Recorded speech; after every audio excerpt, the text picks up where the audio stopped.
Hi అమ్మ, ఎలా ఉన్నారు? అందరూ బాగున్నారా? నేను కూడా బాగున్నాం అమ్మ. చేపల కూరల్లోనమ్మా నాకు తెలిసిన ఒక 4-5 రకాలు ఉన్నాయి. దాంట్లో ఈరోజు ఒక వెరైటీ చూపిస్తున్నా. తిరగమాతలో ఆవాలేసి, అలాగే ఆవపిండి, మెంతులు, జీలకర్ర పౌడర్తో, ఇంకా మసాలాలు ఏమీ లేవు. ఇంకొంచెం ఈ కూరలో ఏంటంటే ఉట్టి ఉల్లి బొందులు వేస్తాం. ఇంకేమి మసాలాలు కానీ అస్సలు చిన్న అల్లం వెల్లిపాయ పేస్ట్ కూడా వేయదు. ఎలా చేయాలో చూసేద్దామా రండి. చూడండి, కొంచెం సరిపడినంత నూనె తీసుకోండి. చేప ముక్కలు కూడా 1 kg ఉన్నాయి. ఈ చేప ముక్కలకు సరిపడా చింతపండు నానబెట్టాను.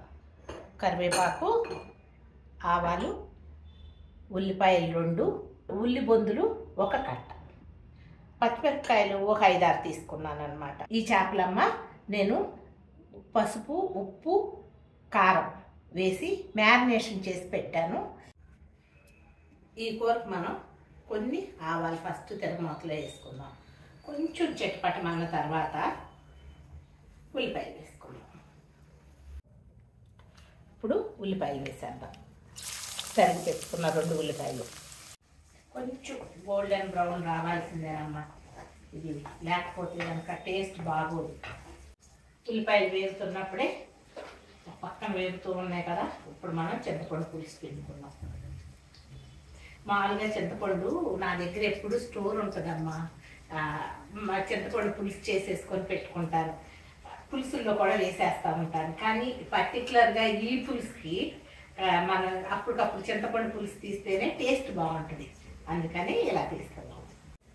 తుక్కు ఏమీ లేకుండా వంచి పెట్టేసుకున్నాం. ఉల్లిపాయలు వేయే లోపల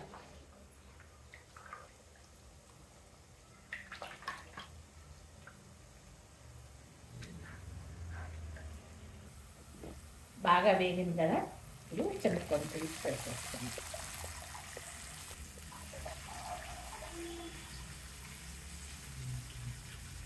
ఈజీ.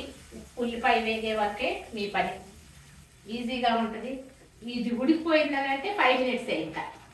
అలాగే చూడండి, 1 స్పూను ఆవాల పౌడర్, 1/2 స్పూను, ఇంకొక 1/2 స్పూన్ వేద్దాం మెంతులు, జీలకర్ర పౌడరు. మెంతులు, జీలకర్ర పౌడర్ కూడా వేసాం కదా. ఇప్పుడు ఇక్కడ పచ్చిమిరపకాయలు, అలాగే కరివేపాకు వేయండి, చాలా టేస్ట్ బాగుంటుంది. అట్లాగే తరిగి పెట్టుకున్న ఉల్లి బొందు, ఉల్లికాడలు అంటారు, ఉల్లి బొందు అంటారు, వేసాయి.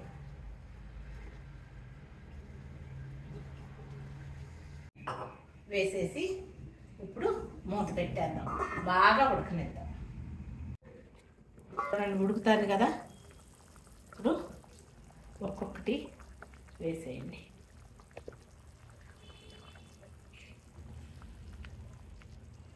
ఉప్పు, కారం, పసుపు రాసేసి మ్యారినేషన్ చేసుకుంటే ఇట్లా ఎన్ని రోజులైనా ఉంటుందమ్మా.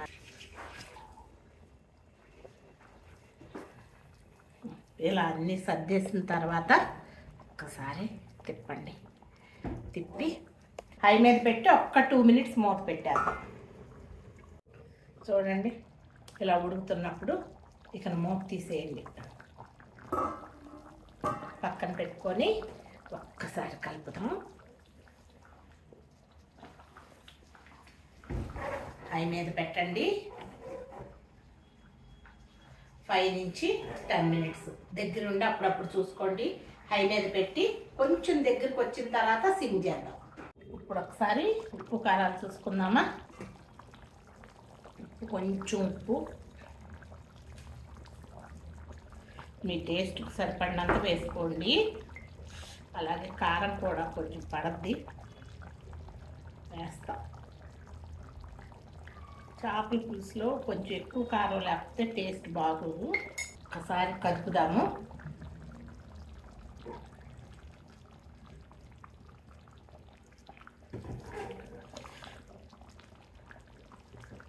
వేసి సిమ్ చేసేసి మూత పెట్టద్దు, ఉంచేసేయండి. అలాగే ఒక్కసారి తిప్పేద్దాము. మూత పెట్టలేదు,